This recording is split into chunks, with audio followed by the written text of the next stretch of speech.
foi às ruas em junho deste ano pediu educação de qualidade. Em todo o Brasil, as instituições públicas de ensino precisam de mais professores, estrutura adequada e um plano pedagógico que dialogue com as comunidades em que estão inseridas. Se a educação é a chave para um futuro melhor, que Brasil teremos daqui para frente? Estamos na Escola Estadual Instituto Ari Parreiras, no Alecrim. Aqui, um dos principais problemas é a falta de professor. A situação piorou depois que a carga horária em sala de aula foi reduzida.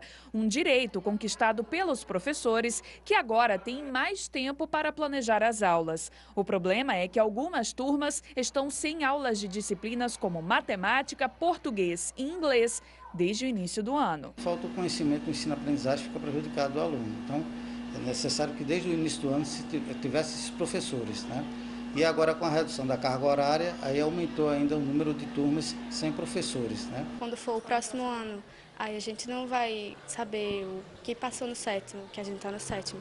Tem alguns que não dá prova não. Passa assim, dá só a média e passa, entendeu? Aí pro próximo ano, aí que não sei se tem. É assim. O professor vale mais do que o Neymar!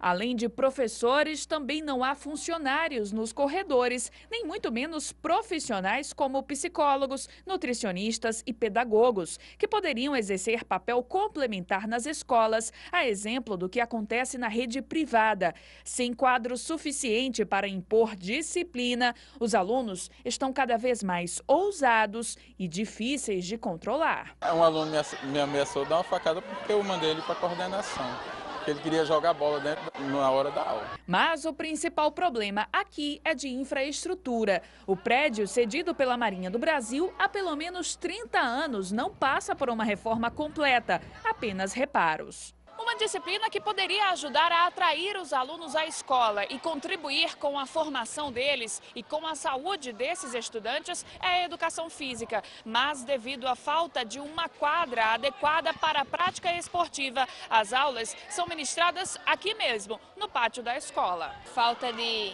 cobertura, aqui a gente dá aula de 1h da tarde, começa as aulas de 1h da tarde, então o sol é escaldante para os meninos. É terrível para a saúde também. Então, a questão do piso, que limita muito as nossas atividades. Então, é muito esburacado. Isso aqui nem é uma quadra, na verdade, é um pátio. A falta de condições oferecidas na rede pública de ensino reflete nas estatísticas. Em 2011, o IDEB, Índice de Desenvolvimento da Educação Básica, foi de 3,8 no Rio Grande do Norte, o terceiro pior do país. Minas Gerais, com 5,8, tem o melhor índice do Brasil. Fica difícil a gente esperar, não é, resultados efetivos de aprendizagem, um bom desempenho dessa escola e desse aluno se o básico do básico é o professor e esse professor não está na sala de aula. Em virtude de todos esses problemas, é comum os professores entrarem em greve.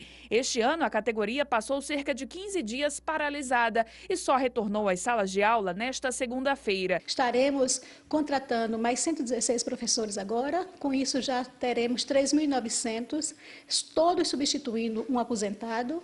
Nós também continuaremos usando algumas estratégias, por exemplo, de compra de carga horária suplementar, e minimizando a falta de professores de alguns conteúdos. Temos a lei que foi aprovada pela Assembleia de professor substituto, que temporariamente atuará para suprir também professores que adoecem, que se ausentam por alguma maneira em sala de aula.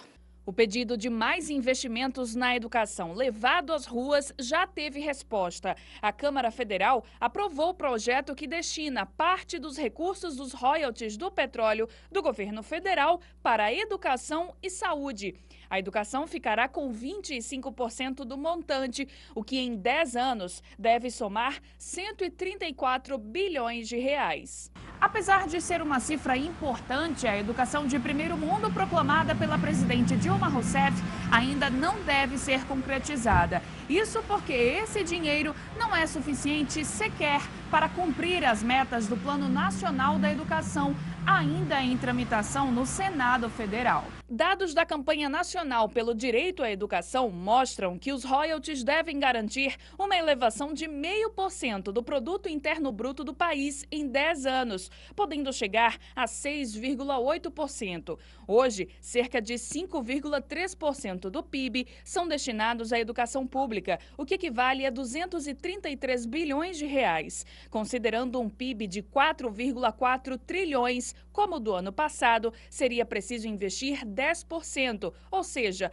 440 bilhões de reais. O Rio Grande do Norte, assim como o Brasil, enfrenta a dificuldade da educação sempre ter sido colocada não como a prioridade que geralmente se coloca nos discursos, e a gente vive as duas situações, não é? Deveríamos contar sim com mais recursos, mas também precisamos gerenciar melhor os recursos que temos. Sabemos que há também os casos de desvios dos recursos para outras finalidades, e isso demonstra que há recursos, mas há também uma baixa capacidade de priorizar, de cuidar bem desses recursos para que eles atendam às finalidades para os quais estão colocados.